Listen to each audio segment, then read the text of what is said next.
Bienvenue dans Invisibili.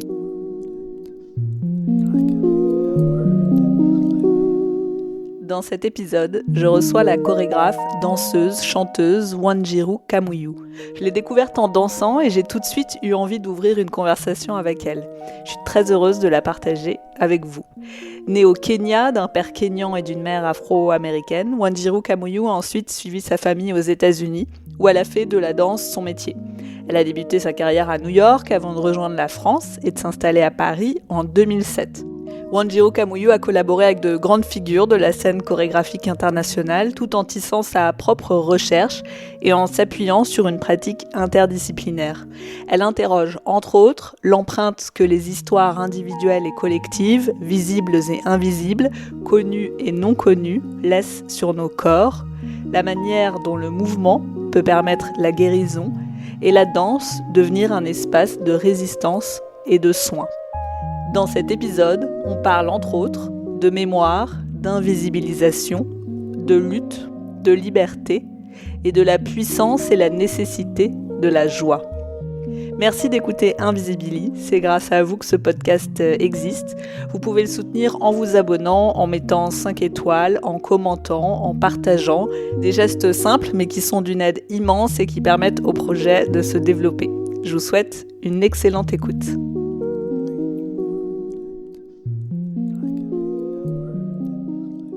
Salut Wanjiru, merci beaucoup d'avoir accepté de venir à ce micro. Merci beaucoup, salut à toi. Je suis très contente parce qu'en plus on danse ensemble cette semaine. Enfin, j'assiste à tes cours et je me sens très reconnaissante et je sens que j'ai une grande chance, donc je suis très heureuse de faire ça. Je sens en m'intéressant à ton travail, même à ta manière de transmettre, que tu as une relation assez forte avec l'invisible et que c'est de plein de manières différentes. Quand est-ce que tu dirais que cette curiosité, cet intérêt ou juste cette relation est née ? Est-ce que c'est quelque chose qui avait déjà dans ton enfance, dans la manière dont tu as grandi, là où tu as grandi, ou est-ce que c'est venu par d'autres expériences plus tard ? Est-ce que tu pourrais nommer ça ? Ouais. Je pense que c'était toujours là, culturellement. Né, grandi en Afrique, au Kenya, avec un rapport dans une famille, mon père particulièrement, qui a une croyance dans les ancêtres aussi. Donc, il y avait quelque chose déjà, je pense, installé en moi, inconsciemment. Et puis, en déménageant aux États-Unis et d'avoir dansé avec une compagnie qui s'appelle Urban Bushwomen, qui était remplie avec les gens qui croient et qui amènent et qui évoquent l'invisible, ça a fait un ancrage plus profondément pour moi. Parce que je crois très bien qu'on n'est pas toute seule dans ce monde. Et même quand on danse, par exemple, quand je fais mes solos, je ne suis pas seule. Donc, oui, c'est quelque chose qui est plus en plus cultivé en moi-même, par le chemin de la vie aussi. De sentir que je ne suis pas seule. Il y a plein qui sont avec moi, qui étaient là avant moi, qui vont être là après moi aussi. Comment ça se traduisait, tu disais que culturellement, dans ton enfance, ton père, comment ça se traduisait, cette relation ? Moi, je pense que c'est pas le corps, en fait. C'est quoi mon rapport avec la danse et cet rapport avec le corps en mouvement, la connexion de l'esprit et le corps ensemble. Quelle porte d'entrée que je trace qui m'amène là? Quel rituel, quelle pratique, quel intérêt qui m'intrigue. Ouais, voilà. Et justement, comment la danse est entrée dans ta vie ? C'est grâce à ma mère. Ma mère, quand j'avais 8 ans, elle m'a amenée dans un cours de danse classique au Kenya, où je suis née et grandie. Et mon père a dit, mais combien de temps ça va durer ? Et elle a dit, peut-être toute sa vie, sans savoir. Oui. Depuis 8 ans, je savais que je sentis au profondément de moi, dans mon âme, que la danse va occuper une grande partie de ma vie. Et c'est vrai. Ça, à 8 ans, tu le sentais ? Oui. à 8 ans. Et donc, je dansais au Kenya à 8 ans jusqu'à 13. Et après, mes parents ont décidé que je dois arrêter parce que j'avais des examens à confronter avec l'école. Et je suis le plus grand dans la famille. Donc, il faut que je sois un role model pour mes sœurs. Mais en fait, la danse, c'était un endroit de détente pour moi aussi, un endroit où je peux lâcher tout le stress de l'école aussi, parce que l'école, pour moi, c'était difficile dans la manière dont on était enseigné et dans ma manière d'apprendre. C'est très différent que le système au Kenya. Je suis vraiment tactile, je suis quelqu'un kinesthétique, viscéral, application, au lieu de juste mémoriser et donner l'information tout de suite après, sans savoir ou connecter avec cette information. Et puis, ma prof est partie du Kenya. Donc, je dis, OK, bon, je ne sais pas, avec la danse, qu'est-ce que je vais devenir s'il n'y a pas de la danse? C'était de la danse classique. Ouais, c'était la danse classique. Pour moi, c'était I'll be a ballet dancer, like professional ballet dancer. Sans savoir, ça va dire quoi, là. Et puis, je me suis dit, OK, peut-être la danse va pas faire partie de ma vie. Le prof est parti, moi, je suis plus dans les cours. Je lâchais, et puis on est déménagé aux États-Unis chez ma mère. Et là, j'ai rencontré la danse à nouveau. Et c'est là où la danse a resté dans ma vie pour la suite. Ouais. Est-ce que tu te souviens de ce que tu ressentais quand tu dansais petite au Kenya déjà? Enfin, est-ce que tu te souviens de ce que ça provoquait en toi? Est-ce que c'était nommable? Est-ce que ton expérience? C'est une bonne question. Il n'y a personne qui m'a demandé ça. Je sentais libre. Je sentais moi-même. Je sentais vraiment la liberté. La liberté d'être moi tout en entière. Ouais. Donc tu quittes le Kenya avec ta famille. C'est quoi? C'est un choc? C'est une joie? C'est une métamorphose? C'est quoi? Enfin, comment tu l'as vécu, cette transition? C'était dur. De quitter Nairobi à l'âge de 16 ans pour aller à Ypsilanti, Michigan, qui est à 45 minutes est de Détroit, dans une toute petite ville universitaire conservatrice, dans un lycée avec les gens que je ne connais pas. On n'est pas en uniforme, parce qu'au Kenya, on est beaucoup en uniforme. Aux États-Unis, il y a que les écoles privées qui t'habillent en uniforme. Donc, pour la première fois, il faut que je choisisse mes habits et tout. Et puis, je trouvais aussi que c'était à l'adolescence aussi. Il n'y avait pas un accueil très chaleureux, particulièrement avec les gens qui me ressemblent, que je pensais je vais avoir quand même une fraternité, une sororité, un accueil dans un certain sens. Mais non, en fait. Et ça, c'était très dur. Il y avait aussi beaucoup de questions. Il y a certaines qui avaient des questions sincères et il y a d'autres qui avaient des questions juste pour te embêter, pour te harceler, pour te humilier. Et c'était vraiment des questions hyper bêtes. Mes sœurs et moi, on a vécu des questions comme... c'est la première fois que tu portes des chaussures, hein, n'est-ce pas?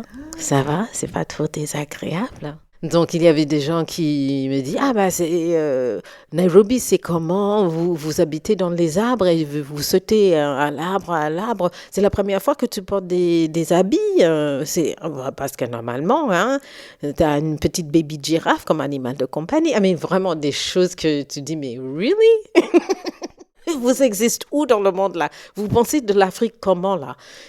Donc ça, c'était difficile.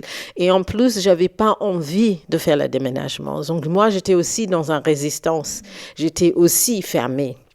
Donc, je pense aussi, mon énergie joue aussi dedans de comment j'étais accueillie parce que moi, j'étais très fermée, très en colère contre mes parents. Pourquoi ce choix-là? Je n'ai pas senti que j'avais la choix dans cette décision non plus, mais j'avais 16 ans, ouais, sérieusement, Wanjiro. Quel choix tu vas avoir? Tu vas suivre tes parents, c'est tout. Et quand j'ai terminé le lycée et entré dans l'université, c'est là où je dis, OK, Wanjo, tu seras là. Pour un moment, tu ne sais pas combien de temps, mais lâche, absorbe, observe, profiter Et on ne sait jamais. Et maintenant, j'ai dit récemment, ça fait 2 ans, ma mère a vu un spectacle que j'ai créé qui s'appelle An Immigrant Story.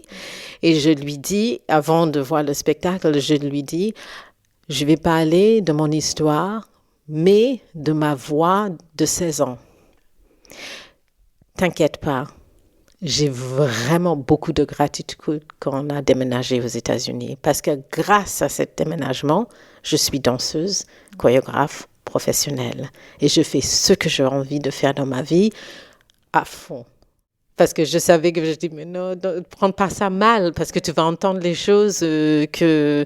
Non, je suis guérie de ma colère, mon résistance, c'est pas de problème. Mais c'était important pour moi de faire ce spectacle-là, et pas pour juste mon histoire, mais aussi d'autres histoires d'immigration à l'époque. Donc, je suis contente quand on a déménagé, franchement. Mais tu as eu la maturité de t'en rendre compte très rapidement, je trouve. Parce que si tu me dis, dès l'université, tu t'es dit, OK, on peut rester très longtemps dans cette colère. Qu'est-ce qui fait que tu as réussi à...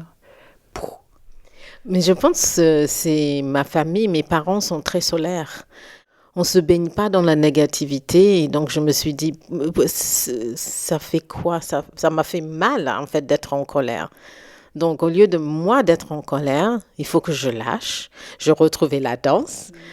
Et à l'université aussi, je continuais à danser. Donc, grâce à ça aussi, je pense que ça m'a m'aidé de lâcher, en fait, de lâcher et retrouver la liberté, la curiosité, l'intrigue, d'être là autour d'une nouvelle culture, des gens que je connais pas, les cultures que je ne connais pas, les codes que je connais pas, et juste se baigner là-dedans et profiter. Quelles histoires te façonnaient à ce moment-là? Je te pose cette question parce qu'après, on va parler des histoires et dans ton travail. Mais du coup, moi, je me suis demandé, et toi, quelles histoires façonnaient ta réalité? Je pense que c'est plutôt après le déménagement aux États-Unis que je réalisais des histoires coloniales, de esclavage aussi. Les choses que je ne savais pas en profondeur, qui a questionné aussi ma croyance dans l'invisible aussi. Et ça m'a bouleversée. Je me souviens très bien de dire, mais c'est intéressant ça. Donc on est qui en fait? On est qui hors de ces cadres de colonisation et de l'histoire de l'esclavage? Qui on est vraiment? Particulièrement le côté Kenya où on a des Mau Mau Freedom Fighters. Pourquoi on ne parle pas ça vraiment dans la famille? Pourquoi ces histoires sont perdues ou invisibles dans la famille ou pas dites? Et donc, je me souviens, j'ai demandé à mon père et il m'a dit, I was in a reservation camp pendant le Freedom Movement. Et ça m'a frappée. Et maintenant, j'ai un grand regret de ne pas creuser plus avec lui, parce que maintenant, il n'a aucun souvenir de ça, parce que maintenant, il a un dementia. Donc, il y a des histoires que je ne peux pas avoir de lui. Parce qu'il était dans un camp. Oui. Okay. Il était dans un camp de reservation camp, on dit en anglais, parce que moi, je viens de le peuple Kikuyu au Kenya et beaucoup de Kikuyu fait partie de ce mouvement de liberté pour le Kenya qui s'appelle le Mau Mau Freedom Movement, the Mau Mau Freedom Fighters. Et donc, il y avait beaucoup Kikuyu qui étaient mis dans un camp pour essayer pas le British, les Anglais, pour essayer de garder la paix ou la structure ou le contrôle. Le contrôle, exactement, l'oppression sur les peuples. Ouais, ces histoires-là, ça m'a touché beaucoup aussi, ouais. Ton travail tourne beaucoup autour de la mémoire, entre autres, mais moi, ça me parle énormément, ça me questionne. Et tout ce cheminement sur la mémoire, comment ça s'est développé en toi et pour toi? Je pense que c'est parce que tout d'un coup, je arrive dans un pays où je suis dans la minorité tout de suite. Je suis dans la périphérique. Et au Kenya, j'ai jamais senti ça. Donc, je connais pas cette sensation avant d'arriver aux États-Unis. Donc, déjà, ça. Et puis, d'être confronté par le racisme, d'être confronté par le sexisme, d'être confronté par toutes ces choses-là et de voir moins en moins les gens qui me ressemblent juste dans la vie quotidienne, dans les médias, dans les journaux, dans les magazines. Tout d'un coup, je suis invisible. Tout le monde qui me ressemble sont invisibles. On est où là? On est où? On n'est pas dans le pouvoir. On est nulle part. On est les femmes de ménage. On est janitors. Et donc ça m'a frappée, je me souviens très bien. Et aussi en France, on arrive en France, l'exotification de mon corps, l'hypersexualisation de mon corps. Et je me suis dit, et j'avais aussi travaillé avec une compagnie Urban Bushwomen et on met en valeur les histoires qui sont rarement dites ou ignorées et les histoires qui sont vécues par les gens marginalisés. Et donc ça restait avec moi. Et le besoin et l'urgence de mettre en valeur et en lumière ces histoires-là dans un espace où c'est ignoré, où c'est pas dit, où c'est donné un peu de lumière, mais pas beaucoup. Donc je me suis dit, j'aimerais bien contribuer à ça. Donc pour moi, ça c'est important. Donc tous les mémoires, toutes les histoires, j'ai essayé de cultiver dans cette manière-là. Déjà, cette première compagnie dont tu parles, ça se passait comment, enfin, concrètement, le travail autour de ça? On utilise beaucoup des paroles, on utilise le corps aussi, et on utilise le chant. Donc, on sing, dance and act. Et donc, pour l'audition, il faut que tu fasses tous les trois. Et puis, dans la compagnie, on creuse certaines questions. Par exemple, on a fait un spectacle autour de hair, des cheveux, des histoires des cheveux. Parce qu'il y a les cheveux, c'est political. C'est very political, tu vois. Et pas juste pour les femmes avec la peau marron identifiées comme noires, mais vraiment pour tout le monde. Hommes, femmes, binary, non-binary.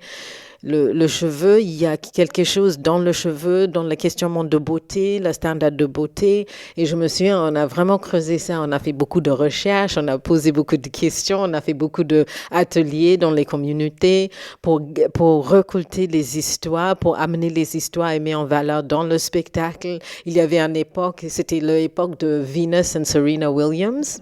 Et tennis players. Et moi, j'ai fait partie d'un duo qui met eux en valeur, en fait, parce qu'il y avait beaucoup dans les médias à cette époque-là. Look at their hair.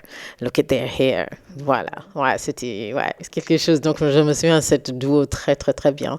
Donc, de là, on a fait plein d'autres spectacles, mais ça, c'est un qui reste proche à moi, Hair Stories. Tu te souviens d'une histoire de cheveux qui t'a marqué? Que tu as recueilli ou peut-être que vous avez utilisé ou peut-être une histoire à toi? Il y avait Sister Ayatisha Evening Moon. C'était un personnage que j'ai incarné. Et dans son texte, elle parle c'est une dame qui a des locks et qui est une dame qui croit que dans ces locks, il y a une puissance de communication avec d'autres personnes, avec l'invisible, à travers la puissance de ses cheveux. Donc, je me souviens très bien de celle-là. Ouais. Donc, une vraie histoire. Ouais. Ouais. Tu parles des histoires invisibilisées, invisibilized stories. Et à la fois, il y a cette matière qui nous constitue des histoires invisibles pour nous-mêmes, mais qui sont dans nos corps, et des histoires invisibles dans la société.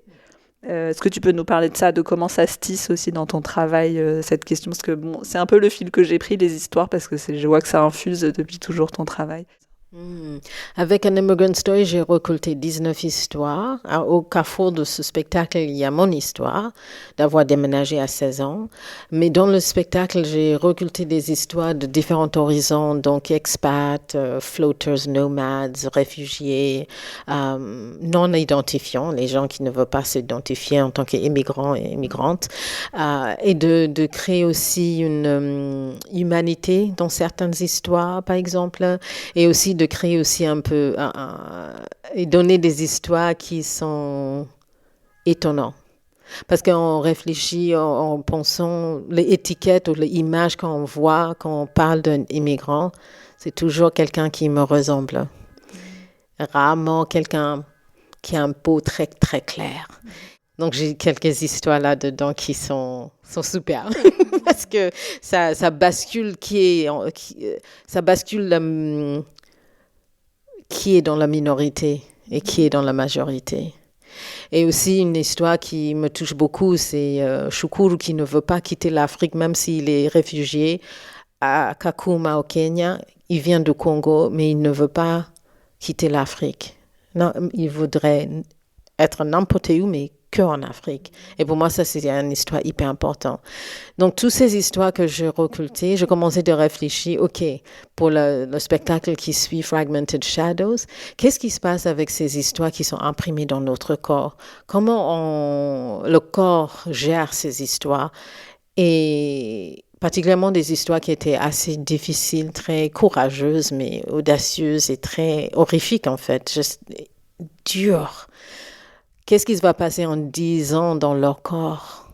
Et comment on peut utiliser la danse comme vecteur de libération, de guérison?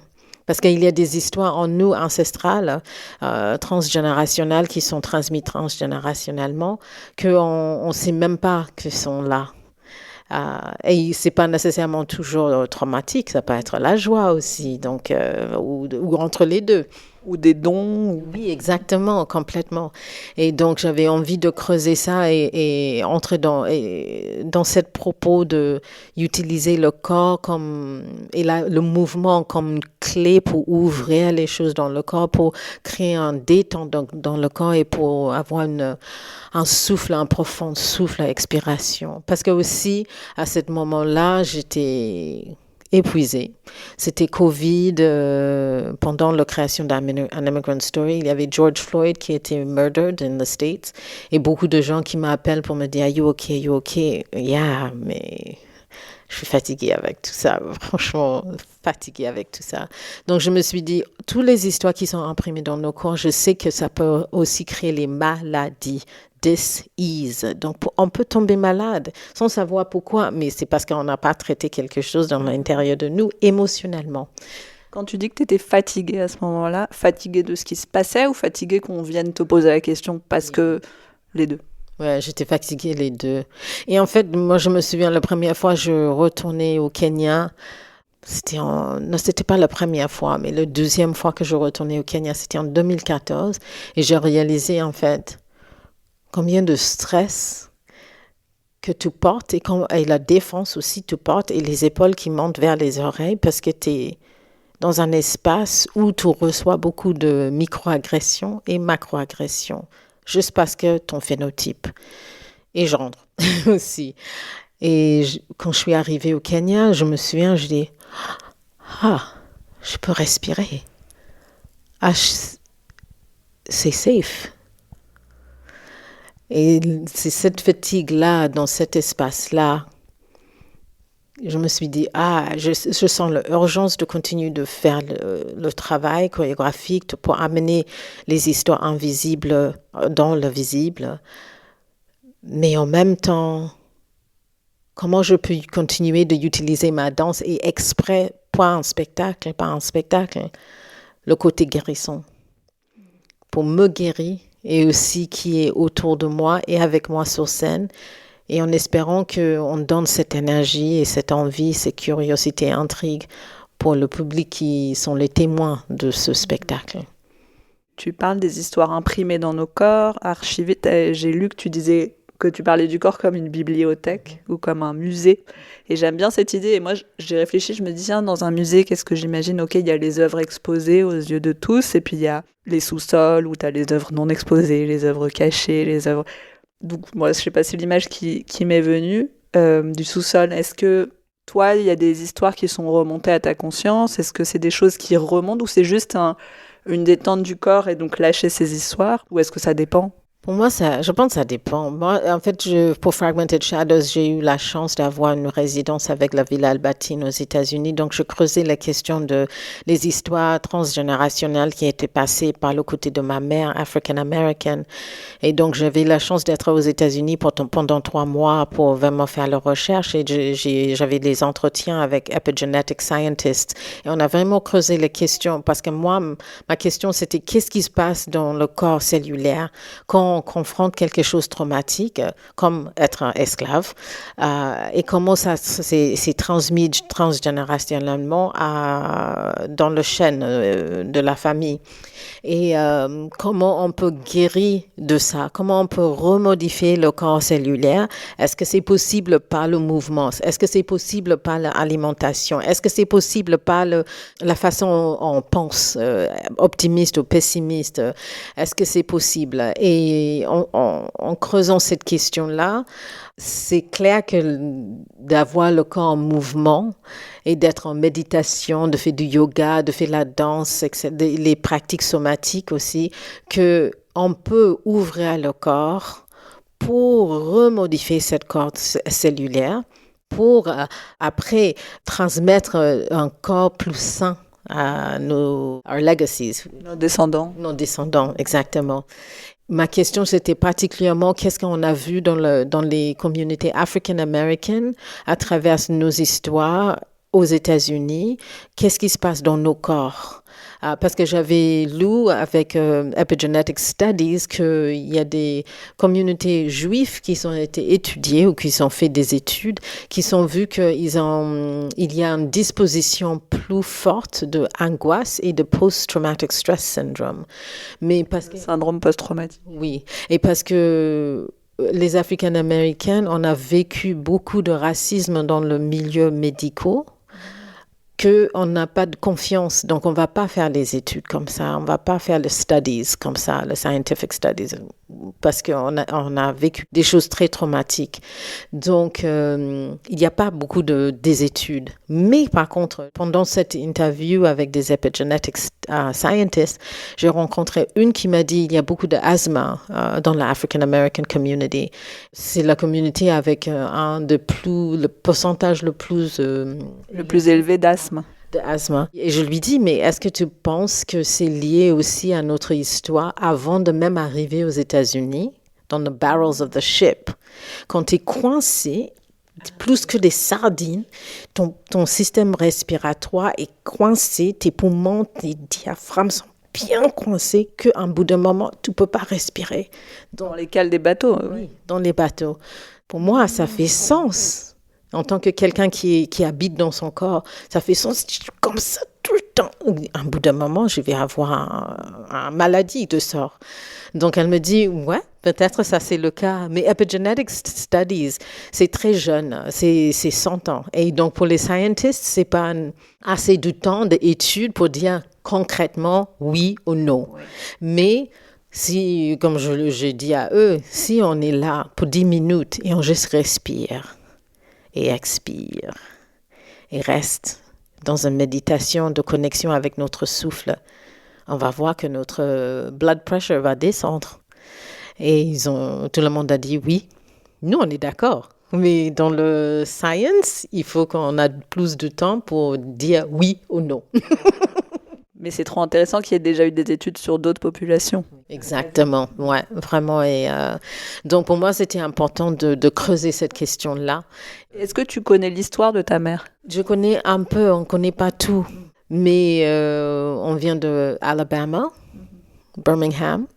Et dans le Great Migration, parce qu'il y avait beaucoup d'Africains-Américains qui sont partis du sud des États-Unis pour le nord, pour la liberté, pour le travail. La famille, tout le monde est parti. Ma grand-mère et ses frères et sa sœur sont partis, sauf un frère, sont partis pour le nord, donc Chicago, Michigan. Et il y a certaines familles qui étaient aussi en Californie aussi pour le travail et pour vraiment échapper la oppression du Sud. Et j'ai un oncle aussi, Uncle Hayward, qui a dit, moi je ne vais jamais retourner à Alabama, c'était trop traumatisant. Donc il y a beaucoup de douleur dedans. Du coup, ces conversations avec les scientifiques, avec les chercheurs, cette discussion sur même le niveau cellulaire de ce qui se passe, comment ensuite ça nourrit ton travail, ça? Ça nourrit le travail beaucoup dans le sens que, imaginairement aussi, que, par exemple, dans le spectacle, on a un décor Et moi, je commençais de regarder aussi les images de DNA, de ADN, de cellules, de tissus, de fascia, ligaments, tendons, les créatures créatrices dans l'océan. À l'océan, oui. Ouais, ouais, la nature qui a influencé cette décor aussi. Et aussi, juste avec les histoires de ma mère et aussi à demander les deux danseuses de amener leurs propres histoires aussi, Elodie Paul et Sherwood Chen, de venir aussi avec leur culture et leurs histoires aussi, leur manière de danser, de bouger, d'être connecté avec leur corps dans l'espace. Et de là, on a creusé et on a créé le spectacle ensemble. Et le titre, Fragmented Shadows, on peut dire en français ombre fragmentée, qu'est-ce que ça dit? Pour la première fois, j'avais une vraie vision sur la lumière, que c'est rare pour moi en fait. Je rêve pas en lumière, mais j'avais l'envie de jouer avec les idées de visible et invisible, d'apparaître et disparaître et fragmenter. Parce que donc le spectacle est viscéral, c'est sensorial, c'est immersive aussi, c'est fragmenté et c'est abstrait et il n'y a pas de paroles. In Immigrant Story, on a des paroles. Celle-là, on n'a pas de paroles. Parce que pour moi, quand on regarde l'histoire, nos histoires, il y a des histoires qu'on voudrait confronter et il y a des histoires qu'on ne veut pas confronter. Il y a des histoires qu'on connaît et les histoires qu'on ne connaît pas. Donc, il y a des choses qui sont visibles à nous et invisibles à nous aussi. Et les familles, dans nos familles aussi, ce qu'on voudrait traiter, ce qu'on voudrait garder caché. Voilà, des choses comme ça. Donc, pour moi, je me suis dit, il n'y a pas de parole. C'est un voyage de sensations, d'émotions quand on est dans un état, quand on est connecté à une histoire, quand on est connecté à une époque. Quand on connecte avec nos ancêtres, quand on connecte avec les gens qui vont venir après nous, là, c'est là où je voudrais creuser et notre histoire aussi personnelle. Qu'est-ce que nous, on habite? Qu'est-ce qu'on vit ici, maintenant? Donc, c'est pas juste ancestral et transgénérationnel, mais c'est notre propre histoire ici comme humain qui habite sur cette terre-là, maintenant, aujourd'hui, dans tous les environs, tous les politiques, tout le monde en feu, qu'est-ce qui se passe? Et donc, pour moi, c'était important d'avoir des histoires fragmentées parce que aussi, quand on regarde nos histoires, c'est pas nécessairement linéaire et c'est pas nécessairement en entière. Donc, on joue avec les pénombres, on joue avec certaines parties du corps qui sont visibles et pas visibles. On joue avec différentes textures et dynamiques, beaucoup de répétitions, parce que dans la répétition, il y a une énergie qui sort, il y a une transformation du corps qui sort avec la répétition d'un mouvement. Voilà, donc on a creusé comme ça. Mais c'est intéressant que tu dises que dans ce spectacle, tu n'as pas utilisé de mots, dans d'autres, oui. Et j'imagine bien qu'il y a des choses que les mots ne peuvent pas transmettre. Mais qu'est-ce que le mot aussi peut ajouter à la danse, enfin, ou est-ce que ça peut ajouter à la danse? Pour moi, je choisis d'utiliser les mots pour An Immigrant Story et le chant pour quelques raisons. J'avais envie de montrer en France que c'est possible d'être polyvalent. Parce que tu chantes aussi. Ouais, je chante aussi. Et j'ai mal compris par beaucoup de monde en France. Tu fais quoi? Tu fais trop de choses. Tu fais la danse, tu actes, tu danses. Oui, c'est possible. Donc, c'était un choix aussi de faire ça. Deuxième, c'est un issue ou un sujet très, très, très sensible et très délicat, politiquement aussi. Et j'avais envie de vraiment amener les gens à une certaine pensée. Et aussi, je pensais beaucoup à mes parents aussi et les gens, on peut dire 9 to 5, qui ne sont pas, entre guillemets, dans notre monde artistique, que la danse peut être aussi contemporaine, peut être aussi perçue comme élitiste. Donc, voilà, si tu comprends pas, t'es pas cultivé, toi. Mais en fait, non, j'avais envie qu'il y a un accès pour tout le monde pour ce spectacle particulièrement. Donc, j'ai ajouté des mots et j'aimerais bien que tu suives mes pensées, mon corps aussi et ma voix, mais suive-moi. Pour Fragmented Shadows, c'est plutôt une sensation profonde que j'avais vraiment envie de toucher, où je trouve il n'y a pas de mot qui va avec. Donc, j'aimerais bien que c'est viscéral pour eux, c'est kinesthétique pour eux, c'est sensoriel pour eux, immersif dans ce sens-là, mais pas par les paroles. Donc, la façon dont c'est construit l'architecture de ce spectacle, c'est demander, tu t'installes, tu respires et tu lâches. Et d'être avec nous. Suivre le courant de ce spectacle. Et il y a des moments vraiment, on te demande d'être en méditation avec nous. Et pour moi, il n'y a pas de mots. C'est vraiment un voyage sensoriel que j'avais envie de partager pour nous et pour les gens qui regardent, qui témoignent, qui tiennent l'espace avec nous. C'est marrant parce que là même quand tu l'as dit, déjà ça m'a détendu. En fait, quand on a fait le spectacle récemment à New York Live Arts chez Bill T. Jones, et il est venu après, il m'a dit, Wanjiru, merci d'avoir transformé le temps et l'espace. Et merci d'avoir nous donné le temps qu'on cherche d'avoir. Et j'avais juste avant le spectacle dit à Sherwood et Elodie, parce que tu es à New York, tu es un peu, oh my God, it's New York City, aïe, aïe, aïe, aïe, aïe, tu peux être trop excité, hein, ça marche pas pour le travail. Donc, la pression. Oui, la pression et tout. Et je dis, on va rester calme et on va donner New York le temps que tout le monde cherche d'avoir. Et quand Bill T. Jones est arrivé après pour dire exactement ce que je dis, ah, yes! C'est le spectacle. Ça, c'est le spectacle. On prend le temps d'être. Ah, please. Bon, il faut que tu le montres plus. Viens à Paris, le montrer beaucoup. C'est bien. Je trouve intéressant, tu as parlé de plein de choses dans le mouvement, la danse, et tu as parlé de somatique. C'est des pratiques que j'ai un peu explorées, et même avec Nash, qui est notre chorégraphe, qui nous a fait explorer des tout petits, tu sais, touchés, mouvements. Je sais pas, en plus c'est une réflexion que j'ai en ce moment, mais qu'est-ce qu'il y a aussi de minuscule qui peut provoquer de tels bouleversements, ouverture, changement, alors qu'on est dans un monde où il faut que tout soit visible, fort, puissant. Et rien que de le dire, ça me, tu vois, je ressens. Et donc, ouais, voilà, est-ce que ces pratiques-là, ouvrent ces petits espaces et peut-être du temps aussi du minuscule, en fait. Oui, pour moi, c'était important parce que de prendre le temps juste pour respirer, il faut que tu lâches, il faut que tu te concentres, il faut que tu connectes, il faut que tu connectes avec la partie du corps qui a le souffle, que tu sens le souffle, et être. Et donc, il y a un moment dans la création, je dis, mais j'aimerais bien avoir un moment, entre guillemets, humain, dans un certain sens. Pas danser, mouvement, mais juste un moment calme. Donc, on s'appelle ça la rencontre. Et c'est entre nous les trois. Et ça dure un moment. Et entre guillemets, c'est immobile. Et il y avait un moment, même dans l'équipe, mais peut-être les gens vont décrocher et tout. Et je dis, you know what, I think it's okay. Parce que le spectacle, c'est autour des histoires, c'est autour de regarder l'intérieur de nous-mêmes. Le spectacle est fait aussi pour te faire un miroir à toi-même, toi qui es le témoin du spectacle, que tu vives avec nous les sensations.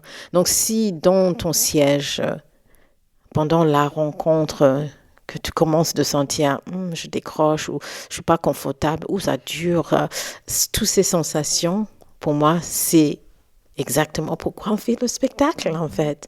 J'aime bien ce mot de témoin et pas de spectateur.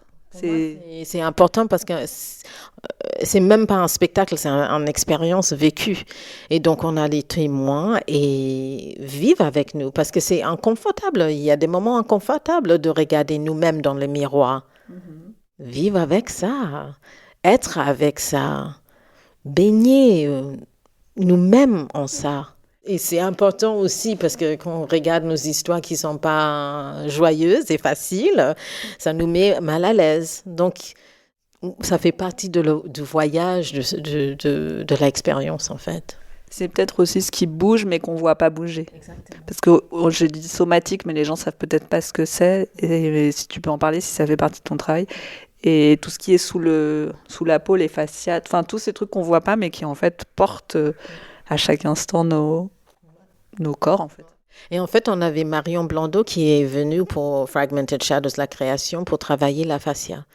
Est-ce que tu peux expliquer ce que c'est si les gens ne savent pas? Oui, la fascia, ça enveloppe tout notre corps. On peut imaginer la fascia comme on enlève le pot d'un orange et on voit le côté blanc, tu sais.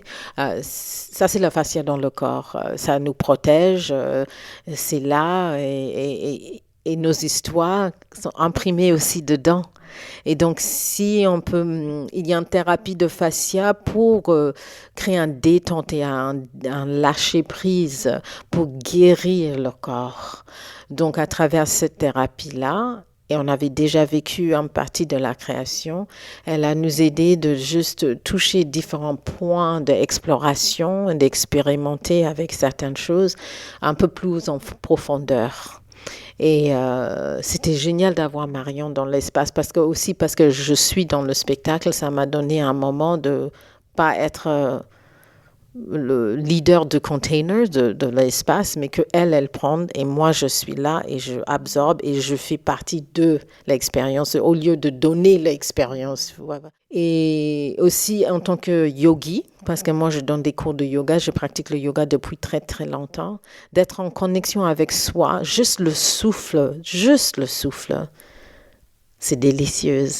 C'est pour ça dans le cours, j'aime beaucoup commencer vraiment à allonger, connecte avec le souffle et commence de connecter avec le corps et où on est.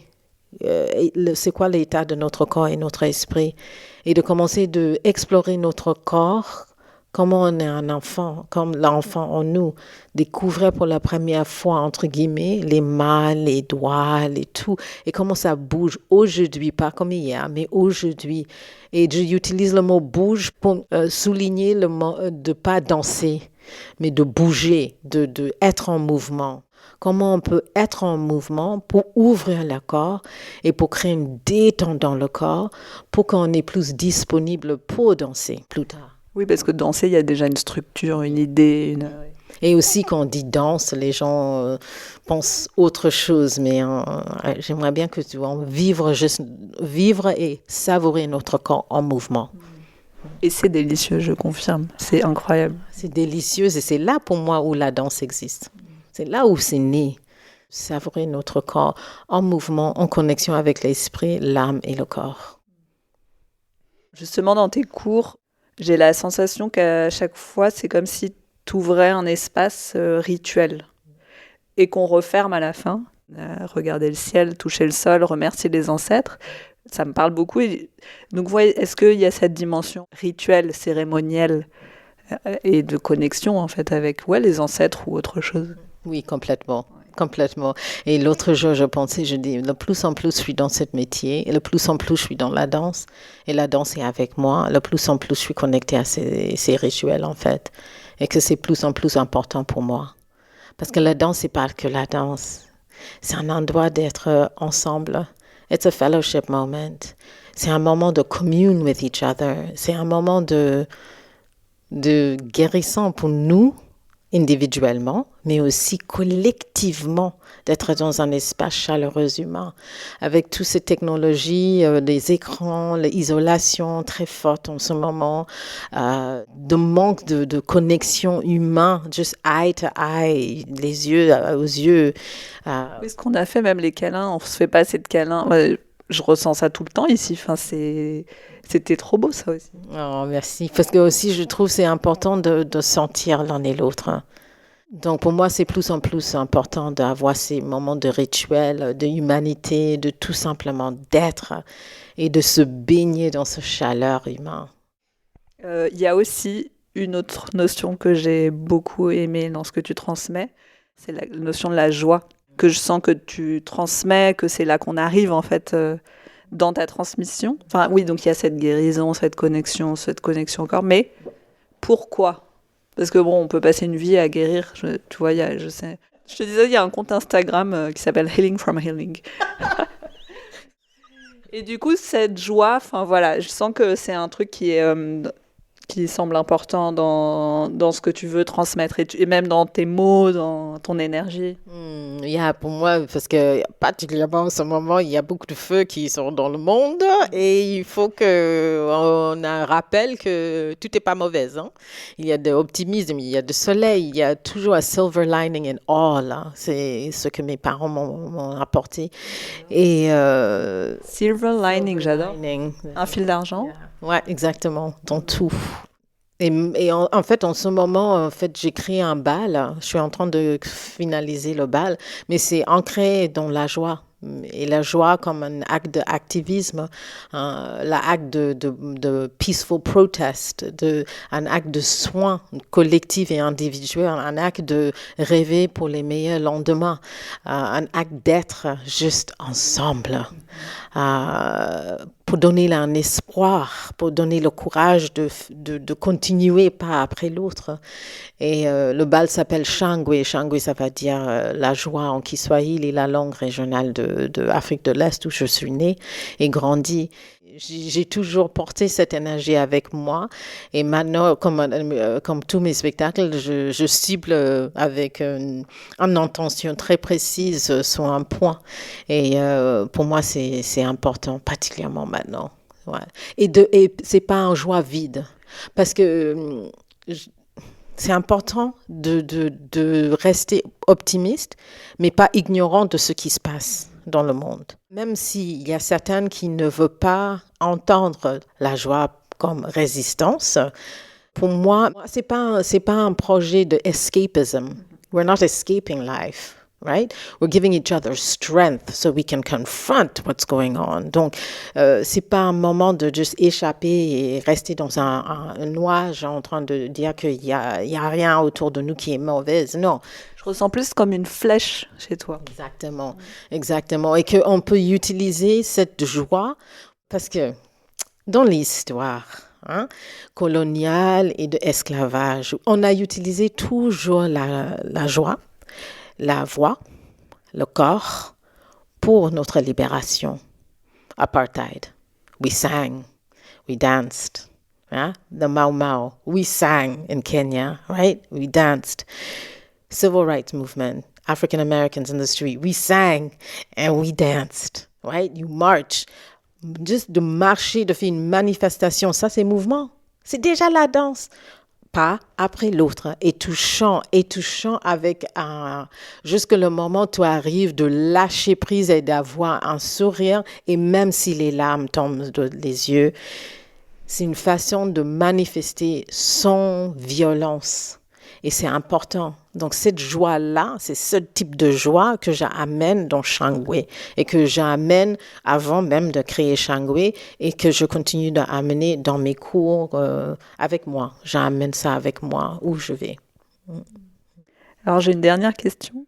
Est-ce qu'il y a des pratiques que tu nourris au quotidien ou régulièrement qui nourrissent ton lien avec l'invisible? Est-ce que alors oui, ça passe, j'imagine, par la danse, mais est-ce qu'il y a d'autres choses que tu pourrais partager? Et c'est très large comme question. Ça peut être une pratique, une lecture, un lieu, une œuvre, enfin, ou juste un geste, je sais pas. Quotidiennement, ça change, ça dépend où je suis, mais la nature, c'est un endroit qui me nourrit beaucoup. De lire aussi, il y a certains écrivains qui me touchent beaucoup, qui m'inspirent beaucoup, Bell Hooks, Toni Morrison, Chimamanda Ngozi Adichie, il y a plein. D'être en silence, d'écouter la musique, de parler avec la famille, avec ma mère, d'être avec moi-même le matin en méditation, en yoga, de faire mon yoga. Oui, c'est mes types de rituels aussi. Ouais. Okay. Est-ce que donc ton prochain spectacle, ça va être celui dont tu as parlé? Tu restes en France ou tu bouges beaucoup? Comment on peut te trouver ou voir tes prochaines heures? Comment ça se passe? En ce moment, c'est un peu difficile de dire quand parce que avec les contraintes budgétaires, il y a une réduction de programmation aussi. Donc, c'est une saison un peu douloureuse et on essaye de voir le silver lining. Donc, on va utiliser cette année-là pour restructurer les choses et pour continuer pas après pas, pour pas lâcher.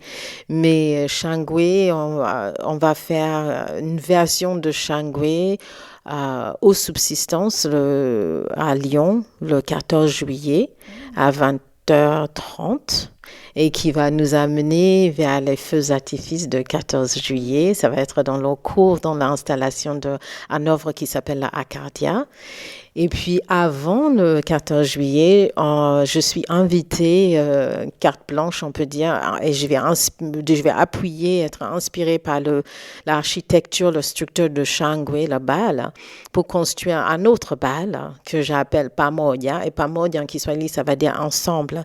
Et ça va passer le 23 mai pendant la nuit des musées, au musée de l'histoire d'immigration à Palais Porte Dorée. Et donc, vous pouvez venir et danser avec nous. Yes! Donc, voilà. Ouais. Merci beaucoup, Wanjiru. Je mettrai de toute manière tous les liens, les contacts, si les gens veulent entrer en contact avec toi. Merci d'avoir pris le temps d'échanger, de partager si généreusement ton temps, ta parole, tes mots, ta pensée, tout. Merci beaucoup à toi, vraiment, pour cette opportunité de aussi visibiliser les invisibles aussi. Merci beaucoup, vraiment, merci. Vous trouverez tous les liens et les contacts dans la description de l'épisode. Vous pouvez aussi m'écrire sur Instagram, sur le compte invisibili_podcast ou par mail à l'adresse invisibilipodcast@gmail.com. Si vous avez aimé l'épisode, n'oubliez pas que vous pouvez vous abonner, commenter sur les plateformes, mettre 5 étoiles, partager. C'est comme ça que ce podcast qui est entièrement autoproduit pourra se développer et grandir. Merci de m'accompagner dans ce voyage.